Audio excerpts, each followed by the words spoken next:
Alors, invité ce soir du magazine Afrique, quelqu'un qui connaît bien ce pays, le Soudan, Richard Rossin, qui a notamment conseillé l'ancien président du mouvement de libération du Soudan, Abdelwahid Al-Nour, qui est un opposant historique à l'ancien régime soudanais. Bonsoir Richard Rossin, merci d'être avec nous. C'est l'une de vos casquettes, vous êtes également en lien avec l'Académie européenne de géopolitique, dont vous êtes le vice-président. Merci d'être là. D'abord un mot sur cette normalisation annoncée entre Israël et le Soudan. On en parle très peu, beaucoup moins que le Maroc et les Émirats. Est-ce qu'à votre avis, c'est une normalisation qui va aboutir à quelque chose? Qui sont les hommes au pouvoir? Les hommes au pouvoir, c'est le président Bourhan, qui est un militaire, qui est un général, qui fut le troisième homme de l'armée du temps de Béchir, puis qui avait été nommé quelques mois avant la chute de Béchir, à laquelle il a participé, inspecteur général de l'armée. Il avait été l'officier de liaison avec les Émiratis et les Saoudiens pour leur apporter de l'aide face aux Houthis au Yémen.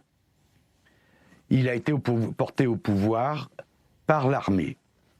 L'autre homme fort, et ça c'est franchement terrible aussi, c'est encore plus terrible, il s'appelle Hemedti, c'est le patron des Janjaouides, c'est-à-dire les cavaliers du diable qui massacraient au Darfour. Vous savez que dans ce conflit au Darfour, le compte des morts et des déplacés a été arrêté en 2008, et en 2008, il était à 300 000 morts et 2,7 millions de déplacés. Le conflit continuait avec une violence terrible, mais l'ONU, on connaît l'ONU, avait cessé de faire le décompte. Cet homme-là est le vice-président, il a pillé le pays, il fait des affaires avec Mohamed Darlan à Dubaï, où il écoule de l'or soudanais.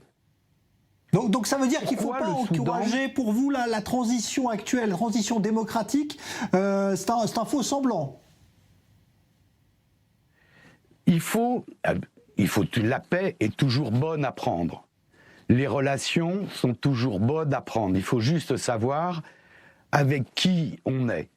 Rappelez-vous que quand il y a eu la révolution en 2019, c'était au terme de 4 mois d'émeutes de la faim, que les militaires ont fini par démettre et incarcérer Omar el-Béchir, qui était poursuivi pour crimes de guerre, crimes contre l'humanité, crimes de génocide par la Cour pénale internationale, auxquels ils ne l'ont évidemment pas déféré.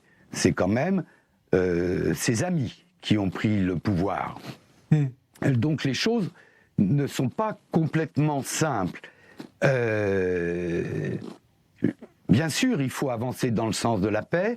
Je vous rappelle d'ailleurs que ces hommes-là, quand ils ont pris le pouvoir, pendant 4 mois, la population a fait un sitting devant le quartier général militaire à Khartoum, qui s'est terminé par un massacre épouvantable, par justement les Janjaouides de Hemedti, plus ses policiers, 200 véhicules militaires à l'assaut de la population civile.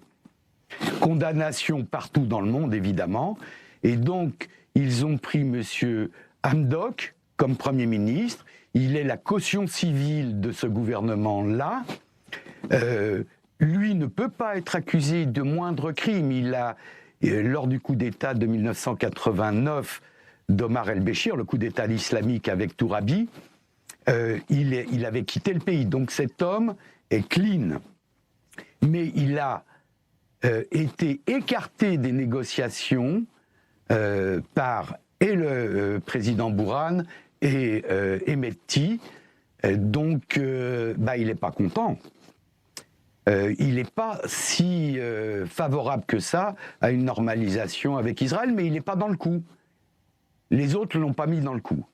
Qu'est-ce que voulaient les Soudanais dans ce rapport avec Israël? C'est très très simple. Ils voulaient leur aide pour être retirés de la fameuse liste des pays soutenant le terrorisme, ce qui leur permet, de rétablir des relations plus cordiale avec le reste du monde, et deux, de pouvoir tenter de renégocier cette colossale dette de 70 millions de dollars. Israël a fait sa part du chemin. Israël, il y a des intérêts aussi, bien sûr.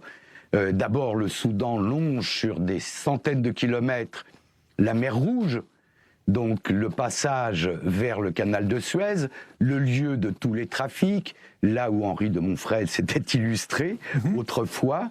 Le Soudan, c'est un pays qui a une position stratégique majeure entre le Machrek et le Maghreb, entre l'Afrique de l'Est et l'Afrique de l'Ouest, entre l'Afrique du Nord et l'Afrique du Sud. Vous savez, Fashoda, vous vous rappelez l'épisode de Fashoda? C'est à la frontière entre le Soudan du Nord et le Soudan du Sud qui a eu son indépendance en 2011. Et pourquoi il y a eu cet incident? Parce que il y avait les rêves antagonistes des Français et des Anglais sur des voies ferrées. Les Anglais, le Cap, le Caire, les Français, Dakar, Djibouti.